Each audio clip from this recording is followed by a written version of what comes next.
It's not even a vlog or a music review. It's just some shit I wanted to talk about. So back in 1998, a lot of y'all wasn't even born yet. Master P dropped off his number one album on Billboard 200 charts, which is Master P: The Last Don. It sold 495,000 copies in its first week, but it did have mixed reviews. It was labeled as his retirement CD, but we do know he came back in 1999 with that god awful "Only God Can Judge Me" LP, no pun intended. But it also, same week, it was released with a straight-to-video short film by the same name, which was dope as fuck. The album was certified 4 times platinum. It was his best-selling album of his career. But it took him like 9 months to record it, from August of 97 all the way up to April of 98. It was released June the 2nd of 98, which I was in 8th grade, so we knocked the shit out of this CD. Like, straight up, it was a double CD too. So disc 1 and disc 2, like, going back and looking at it, disc 2 to me had more dope songs, you know what I'm saying? But with Master P, it's like hit and miss, you know what I mean? To me, Ghetto D was my favorite Master P album, classic album. You could play it from top to bottom, you know. Other than that, it was straight, you know what I mean? The first song I think he had out was "Thinking About You." I fuck with that record. This is this one.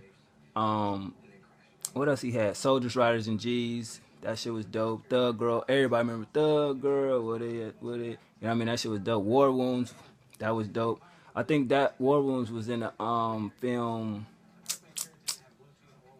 Was it "I Got the Hookup"? No, it wasn't "I Got the Hookup."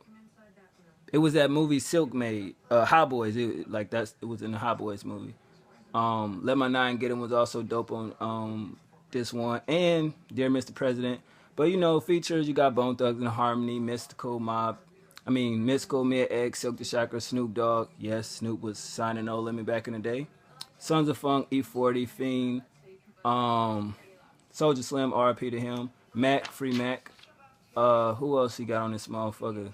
Kane and Abel, of course. Magic, RIP to Magic. C Murder, Free C Murder. The Commission, Steady Mobbin', UGK. Disc 2, you know, you got songs like "Gangsta Bitch," "Ghetto Life" featuring UGK, "Snitches" featuring Snoop, "Let's Get 'Em" featuring C Murder and Magic. That's like my shit. "Welcome to My City," "Make 'Em Say Part 2. "Hot Boys and Girls" featuring Kane and Abel, Mia X and Mystical and Silk. That was my fucking joint right there, though. "Reverse the Game" and "Eternity" featuring C Murder and Mr. Servon. This CD was just dope, man. Double CD, you know what I mean?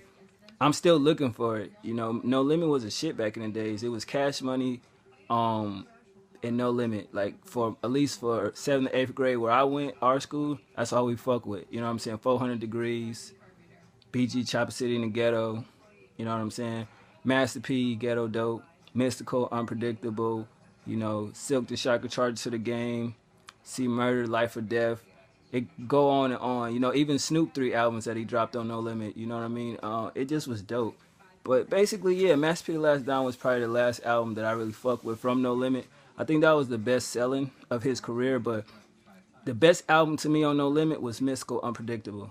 Like, it's no fucking debating that shit. I don't care who you is. You can't debate that shit. To this day, I pick any album up again, Mystical, Unpredictable album.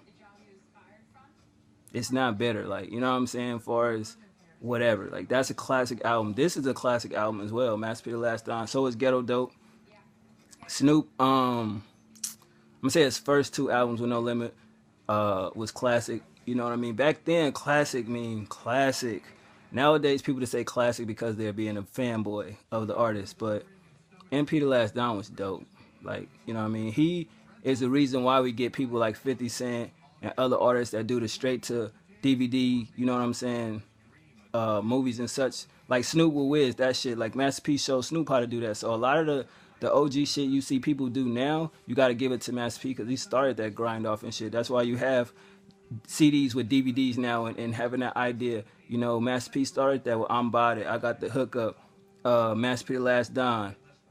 Snoop even had a couple of them when he was on No Limit, man. So at the end of the day, this is one of the albums that got me through 8th grade. Like, my birthday was that same fucking month, so you already knew when my birthday came, it was a wrap. Like, bumped that shit all the way up until that point, you know what I'm saying? So Master P the Last Don, classic No Limit album. That's 1998, you feel me? 8th grade. Just some of my memories, you know what I mean? 8th grade, we knocked that shit. We ran through the halls, kicking on doors and doing all kind of crazy shit as 8th graders do. Like, you know what I'm saying? Little badass Oakland kids, you dig? But at the end of the day, that was our shit, you know what I'm saying? So, I don't know. Just a memory that I had watching the movie last night on YouTube. And I was like, you know what? I'm going to talk about that because that album kind of signified my childhood in a sense. But let me know what y'all was listening to in 8th grade. I know a lot of y'all is born in, 95, or some of y'all was born in 2000s, you know what I mean? But all the old heads motherfuckers know what I'm talking about with that Master P shit, you dig? But other than that, get to know me, man. One.